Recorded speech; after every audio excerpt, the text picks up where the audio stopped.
And now we have the AFC South. Starting off is the Indianapolis Colts, where we see their first pick is a cornerback, Drake Kirkpatrick. Second round, they go with Kirk Cousins. So Cousins in real life went in the fourth round. Now he's going here in the second round, a little bit earlier. We know we'll talk about the quarterback situation in a bit.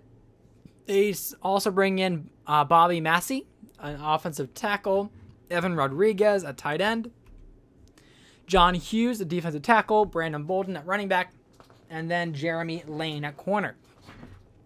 Now, looking at their roster, we see Brady Quinn is injured, so he's missing the first 2 games of the season. He is their likely starter. And then you have Tyrod Taylor, who is drafted, I think, a year or 2 ago, and he's been the backup, and now he's going to get the first 2 starts of the year, and Kirk Cousins is going to develop under him. Right now, the Colts, after the post-Manning Colts, are in a unique situation because, unlike in real life when they just absolutely got demolished, that's not what happened in mine. The Colts in my franchise, when Manning left, actually made the playoffs with Peyton Manning. And so we see how the Colts were able to kind of combat and get over that, which is good for them. And they even won a playoff game. I believe they beat the Jets in. No, they did not beat they did lose in the playoffs, but it was one of those things where the Colts were still a playoff team. I think they were the 4th seed, despite the fact that they had no Manning. So Irsay's perspective is, why do I need a quarterback? I can win it without one. My team is so great. And they are a running team now. They have Chris Johnson, who's been absolutely stellar for them, and 96 overall. I think he's the best in the league. I think it was like Chris Johnson and Clinton Portis, but Clinton Portis is getting older, so Chris Johnson takes that lead. So why go for a big quarterback? And so Brady Quinn might only have 2 years or 3 years with the Colts as they transition to Kirk Cousins, who will be their likely starter in a few years. They do have Leon Washington, who is more of a veteran as a backup, and that's why drafting Brandon Bolden was a good late-round pick, because that gives them some depth there at running back that's young, some fresh legs. They do have one of the better fullbacks in John Kuhn. As for receiver, they still have Reggie Wayne, who just won't resign or won't retire, but he's third right now behind Pierre Garçon, who they signed, Victor Cruz, who they drafted a few years ago, P.K. Sam, my 6th man of the year back in 2004 draft. He was with the Texans for many years. Now he's been with the Colts. They do have Jeremy Shockey, Jacob Tammy, and then the rookie Rodriguez. As for O-line, they don't have that great of an O-line. We see Evan Britton, Mike Breezel, Jeremy Zuta, Rich Ornberger, and Geoff Schwartz. Massey, the backup there, who might eventually start depending on injuries or progression. On defense, they have Ryan Kerrigan and Andy Studebaker as their 2 defensive ends, more pass rush. Louis Castillo is there from the San Diego Chargers. I think he's been there for like 2 years now. Antonio Johnson, Sammy Hill. You see the rookie John Hughes at defensive tackle. As for linebacker, DeQuell Jackson has been their star. I know as a Browns fan, I like DeQuell Jackson, but in my franchise, he was always with the Colts, and he is still with them today. We see Brad Jones behind him, but Jermaine Cunningham, Sean Witherspoon as the backups, or as the starting outside linebackers, backups being Ali Highsmith and Jason Williams. Cornerback, they have their star in Fabian Washington. Then they have some depth there with Amari Spivey, the rookie Drake Kirkpatrick, Gerard Powers, and A.J. Jefferson. Do they really need a cornerback? Not really, but this was a good addition to bring in a first-round talent to develop, and if he develops well, he'll probably be their second or maybe someday first-string cornerback. As for safety, they do have Thomas DeCoud because they lost one of their main safeties in Brandon Merriweather. Merriweather was their all-star safety, now gone, so DeCoud has to fill that void. And then Jabril Wilson is their star safety now, 84 overall, and behind him is William Moore, who could potentially even have been the free safety starter, but William Moore is basically the backup for both. As for return specialists, we have Leonard Hankerson, Leon Washington, kicker Mike Nugent. They've kept him ever since they drafted him, I think, back in 2007. And then Brent Bowden at punter. Colts, a solid team. There's a good chance they make the playoffs again. Also, the AFC South is not that great of a division either. So there's a less talent division, less strong division. So the Colts have a good chance of making the playoffs again as that 4th seed, most likely. The Jacksonville Jaguars take Matt Kalil with their first pick in the 11th overall pick. Great selection there. They solid anchor left tackle for the next decade. Kalichi Osemele, another great addition there. So they go O-line with their first 2 picks, likely 2 starters. They also draft Nick Foles at quarterback in the 3rd round. Jerron Kreiner, a wide receiver, in the 4th. And then Chris Owusu, another receiver, followed by Isaiah Frey. As for the offense, we see Nick Foles, Chad Henne, and Colt McCoy. Chad Henne was brought in free agency. Colt McCoy was traded for a 5th-round pick. That's why they didn't have a 5th round in the draft. And then, but Nick Foles, during preseason, is the guy that comes away with the victory, and he is going to be the starter. They do not have Wade Phillips as coach anymore, but they have Ray Horton, the new coach. Last few years, they were with David Carr, but they decided to go a different direction this year. So David Carr is still sitting in free agency. Running back, they have DeMarco Murray. They bring in Steve Slayton from the Cleveland Browns, and then they have Bernard Scott. As receiver, they have the young Steve Smith, so not the Carolina Steve Smith we all know and love, but the New York Giants Steve Smith. He comes over, and then Hakeem Nicks has been there. He's been their main receiver for a while. They have Dwayne Jarrett, Riley Cooper, then, of course, the 2 rookies. At tight end, they're also pretty not great. They have Dominic Byrd, Dante Rosario, and Anthony Hill. We see left tackle is Matt Kalil, who will get the start. Eric Steinbach from the Patriots at left guard, brought him from free agency. Mike Pouncey, Kalichi Osemele, and then Jason Smith, one of the top picks back in, I think, 2010 or maybe 29. I think it was 2009. So, again, he was supposed to be a top all-star pick, but he's kind of just mediocre. But he is the starter on the right side. They do have a very young O-line aside from Steinbach. Defensively, they have Darryl Tapp, Chris Long, Derek Marks, Ronald Fields, all right there in the front of their D-line. They have Darrell Smith, the veteran, with Patrick Willis, who is the best middle linebacker at least in the league. Josh Maga and then Craig Robertson behind him. Quentin Groves on the right side. They do have their shutdown corner in Dante Robinson, along with Patrick Robinson, so both Robinsons, DJ Moore, Shaquille Brown, and Isaiah Frey. Free safeties, Jason Allen, and then they do sign Michael Griffin from the Vikings.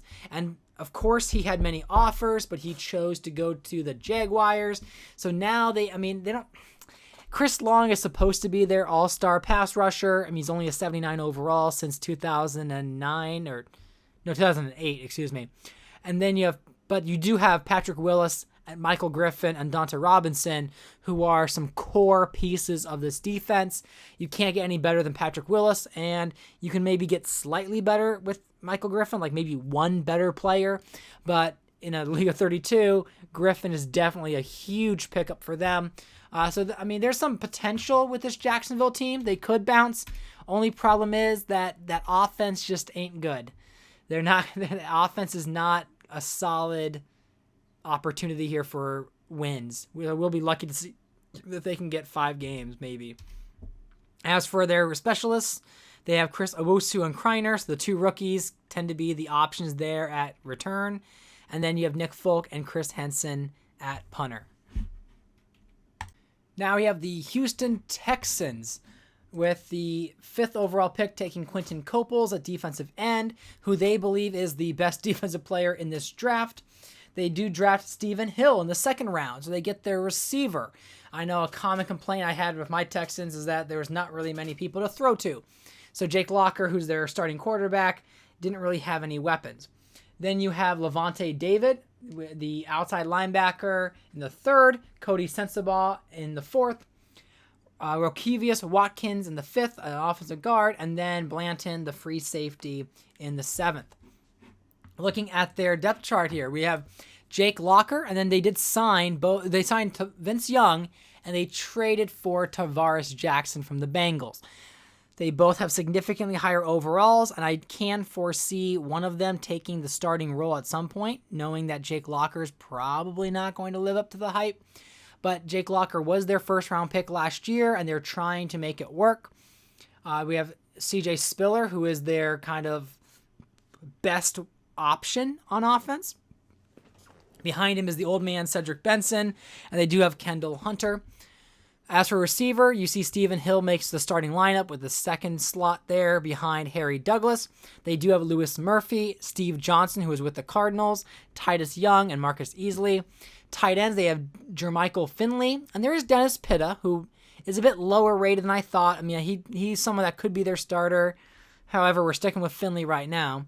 On the O-line, they have Goster Chirilis, who isn't progressing as I had hoped he would, but he's just kind of he's the best they've got. Zane Beadles at left guard. It gets a little better here at Mike Pollock at center, Andy Levitri at right guard, and then Todd Harriman's the veteran at right tackle, their best O-lineman, 83 overall. On defense, Quentin Coples will get the start over Ray McDonald, even though McDonald is a higher overall.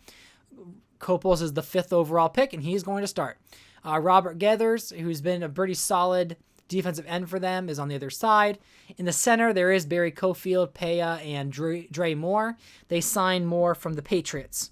So Moore has been very effective as a player for New England. Now he comes over to Houston. His overall wasn't good enough, and the Patriots' cap space is hell. So he was someone that had to be let go. As a linebacking core, it's pretty solid. They got Terrell Suggs. They have D'Amico Ryans. Now they add Levante David. They still have Bruce Davis, who is a solid outside linebacker, but we will give Levante David the start. In the defensive backfield, they have Josh Wilson, who's their star corner, with Adam Pac-Man Jones, 79. Terrell Thomas also up there. So I think Terrell Thomas is a bit older, but he's more depth. So they have 280 corners, but they're still riding with Adam Jones with 79 as their starting lineup. Cody Sensabaugh, the rookie, and then Josh Thomas. Louis Delmas is their free safety with Blanton, the rookie, behind him.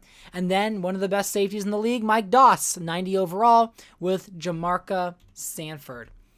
We see as a return, they have Stephen Hill, Titus Young, Steve Johnson, some decent options there.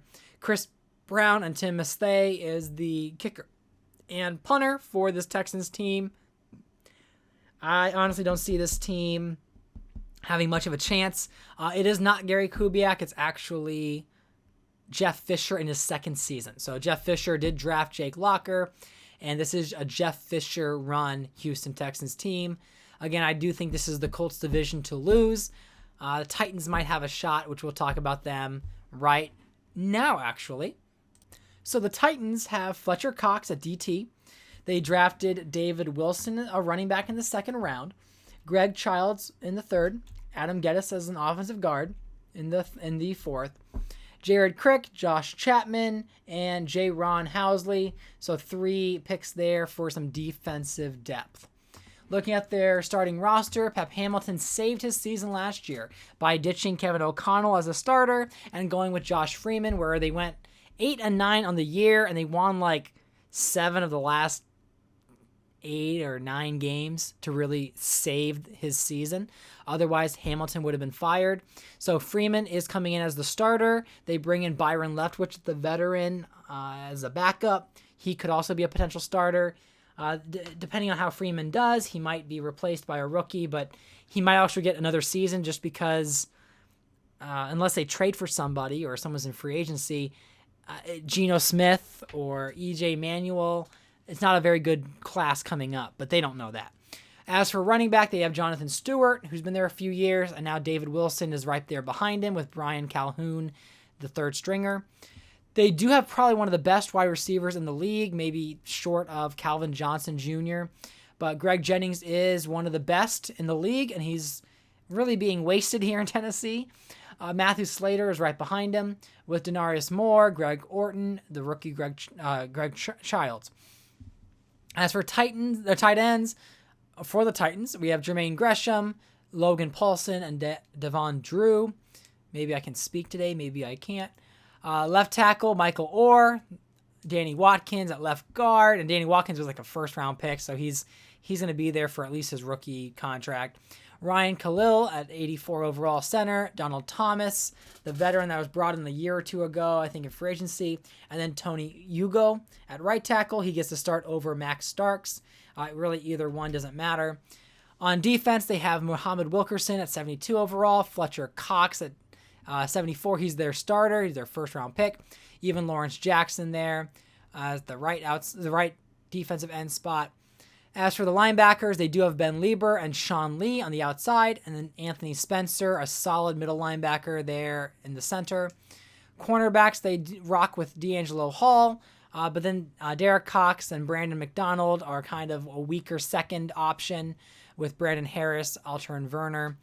They do bring in LaRon Landry from the San Francisco 49ers, so getting the best safety in the league. Definitely a big plus, a huge plus actually. They do have Patrick Chung as well as the strong safety. He's never turned out to be much of anything other than just maybe an average starter. But LaRon Landry overcomes that with Gaddis behind him. Return specialist Demarius Moore has had some good returns. I think he's had a touchdown or multiple in the past few years. Greg Childs, the rookies behind him, with Ryan Lindell, BJ Sander at kicker and punter. So this is the last season review. I'll probably do some periodical videos throughout this season. You'll get one for week 1, and I might just do like an update every so often. I don't know if people are really watching my videos to watch every play and the gameplay, but I'll try to keep some updates on what's going on. Probably will have some in-season trades and signings as well.